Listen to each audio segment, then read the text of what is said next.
Cuttack ACB medical रु दलाल गिरफ होइछन्ते 4 जन दलाल को गिरफ करिछि मंगलाबाग थाना पुलिस।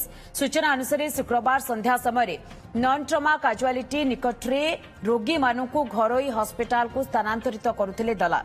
खबर पाई स्थानीय पुलिस रो एक टीम 3 जन दलाल को काबू करथिले। एहा सहित शनिवार सकाळु मध्य मेडिकल परिसररु आउ जन को गिरफ करिछि पुलिस। गिरफ अभियुक्त माने हेउचन्ती देवाशिष महांती, कृष्णा बहादुर, सुशांत बारिक एवं राम नायक। घटनार अधिक तदंत करुछि पुलिस।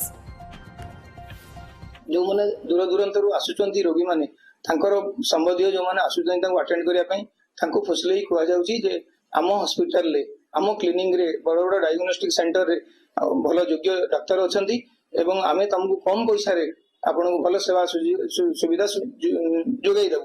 तो से माने तांकर कथा रे बसवर्ती ही विश्वास करि जाई एई हमर सी मेडिकल रु पढ़ाई जाती एवं ठकामीर शिकार होती। से भाया गोटे घटना काली खबर उपरे होइतिला 3 जन अरेस्ट होइतिले। आज सकाळे मध्ये आउ गोटे खबर से भाया मिलिथिला जे आउ जने लोक आसी करूछ। मोटरे हमर दुईटी पृथक पृथक केस होइछि, दुईटी केस होइछि, दुईटी रे हम 4 जन लोकन को अरेस्ट करिया को सक्षम होइछु।